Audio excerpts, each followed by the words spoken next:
Օրհնյալ է Աստված, մեր Տեր Հիսուս Քրիստոսի Հայրը, որ մեզ օրհնել է ամեն հոգևոր օրհնություններով, երկնավոր բաներումը Քրիստոսով։ Թանկագիններ, ուզում եմ հիշեցնել մի պատմություն։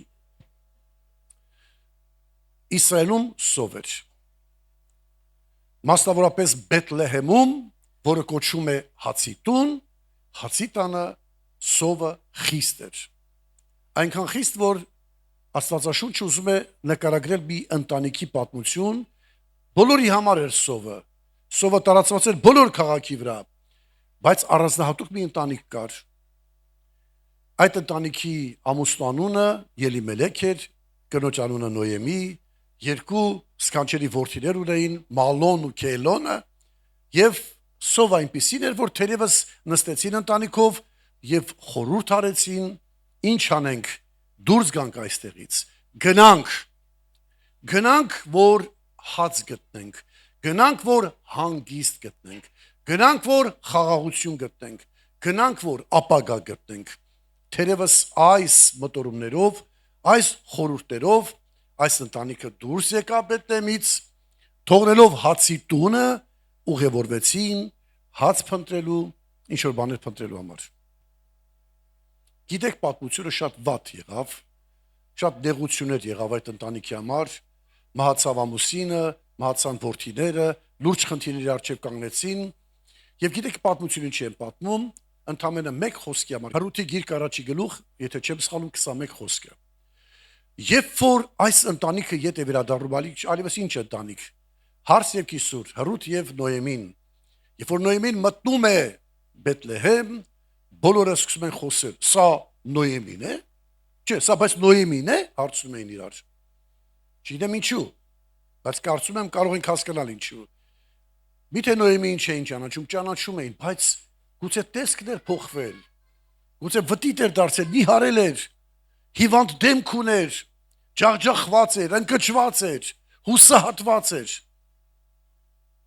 որովհետև մեծ կորուստ էր ունեցել։ Գուցե դա այդպես էր, այո։ Եվ անգամ անճանաչելի էր դարձել Նոյեմին ժողովրդի համար։ Ասում են Նոյեմի, մի ասեք ինձ Մարա ասեք, որտեվ իմ կյանքը դառնացավ, այս խոսքերը լսեք։ Եվ նա նրանց ասեց, ինձ Նոյեմի կանչեք, ինձ Մարա կանչեցեք, որովհետև ամենակարողը դառնությամբ լցրեց ինձ 21։ Ես գնացի լիքը, բայց Տերը ինձ դատարկ դարձրեց։ Ես գնացի լիքը, ուշադրություն, կարծում եմ, երբ որ նրանք պիտի տեղաշարժվեին սկզբում, այս համոզմունքը չունեին, այլ ուրիշ համոզմունք ունեին։ Մենք հիմա դատարկ ենք, մենք հիմա չունենք, մենք հիմա դատարկ ենք, մենք գնում ենք, որ լիքը վերադառնանք, լցվենք ու լիքը վերադառնանք։ Երբեմն անգամ մեր դատարկության մեջ, ըստ երևույթին, մեր դժվարությունների մեջ, թվում է թե ոչինչ չունենք, մեր վիճակը ծանր է, ամեն անգամ նույն դեմքերը, նույն եկեղեցին, նույն Սամարան, նույն հովիվը, նույն սպասավորները, հոգնում ենք, դե չէ, չունենք, չկա, մենք շատ բաների ենք սպասում, երբեմն չենք արժեքավորում այն ինչ որ ունենք, բայց մենք որպես մարդ արժեքավորում ենք այն ժամանակ, երբ որ այդ արժեքավորը կորցնում ենք։ Սա էր նրանց ասածը,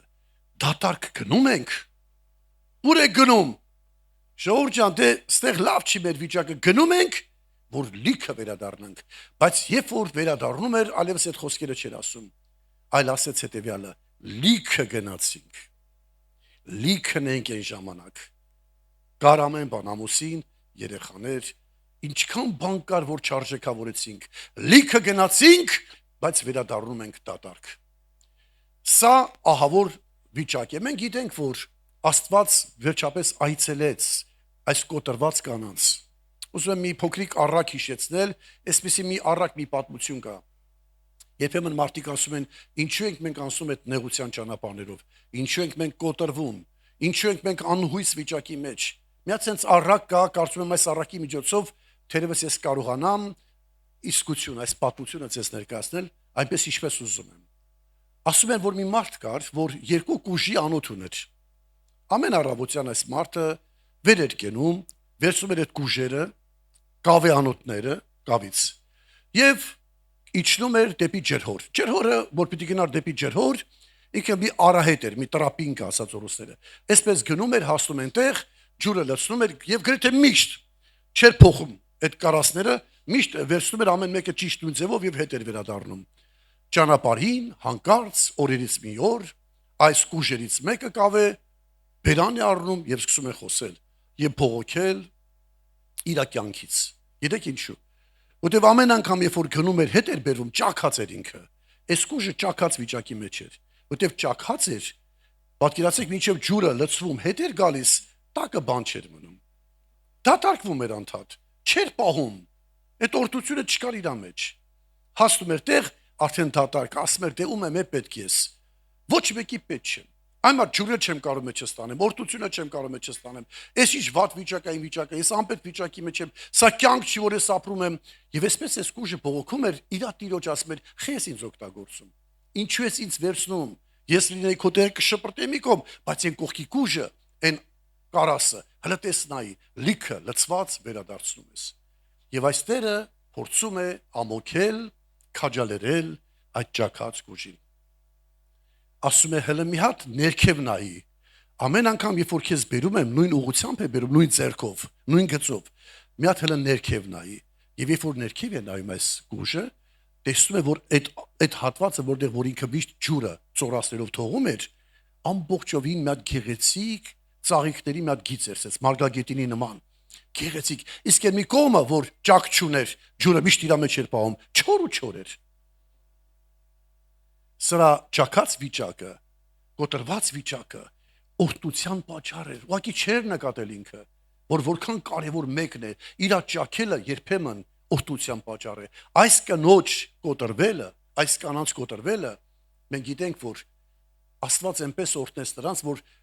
նրանք Քրիստոսի ազգաբանության մեջ գրվեցին։ Եվ Ռութը, եթե չեմ սխալվում, դարձավ Տեր Հիսուսի Դավիթի տատ մայրը։ Հա, տատներ, եթե չեմ սխալվում։ Ասածս ինչ է։ Մենք Հայաստանից դուրս ենք եկել։ Մենք չենք ուզում այս նշանաբանը վերցնել մեզ։ Մենք Հայաստանից դուրս ենք եկել, որովհետև մենք ունենք ինչ-որ բան, բայց դա քիչ է մեզ համար։ Չենք ասում չունենք, մենք ունենք։ Աստված մեզ մեր չափով օրտնել է, դե շատ էլի շատ կուզենք օրտի, այնպես չի որ ասենք բավական է։ Բայց ուզում եմ հետևյալն ասեմ։ Մենք դուրս ենք եկել Հայաստանից, այս մոտորապես մի 10 քանի օր է պատտվում ենք, ասեմ ձեզ, որ ավելի հարստացանք։ Մենք ունենք, բայց ավելի շատ ունեցանք։ Ամեն տեղ պատտվելով նոր ընկերներ, նոր հարաբերություններ, նոր հաղորդակցություն, նոր ծանոթություն, նոր եւ որքան մենք պատտում ենք այս օրերի մեջ, ապա այդ ծանոթության օրտությունները ավելի մեծանում էր։ Եվ դրա համար մենք շնորհակալ ենք Աստծոց, որ ձեզ կոնկրետ ունենք մեր սրտերի մեջ։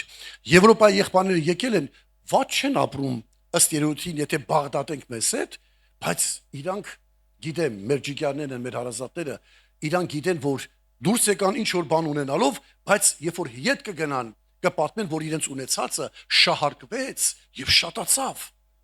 Ոչ թե քչացավ, այլ շատացավ։ Եվ սա մեծ օրհնություն է բոլորիս համար, եւ համոզված ենք, որ դուք ունեիք ինչ որ բան, երբ որ մենք հայտնվեցինք ձեր կյանքի մեջ, ել ավելի ունեցանք Քրիստոսով։ Ամեն։ Ամեն։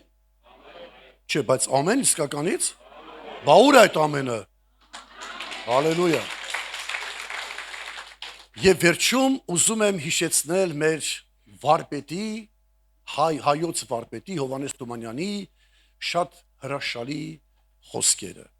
Իր գրած այս բանաստեղծությունը, որ շատ ցնցող է, եւ ինքը սա գրում է իր արարչին, իր Աստծուն։ Շատ խորը խոսքեր։ Տեսեք ինչ է ասում, ուշադրություն դարձրեք։ Ամեն անգամ քո տվածից, երբ մի բան ես դու տանում, ամեն անգամ, երբ նայում եմ, թե ինչքան է դեռ մնում,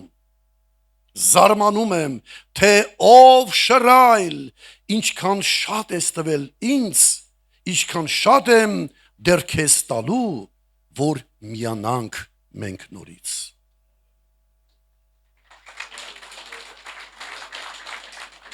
Մենք գնում ենք Հայաստան այստեղից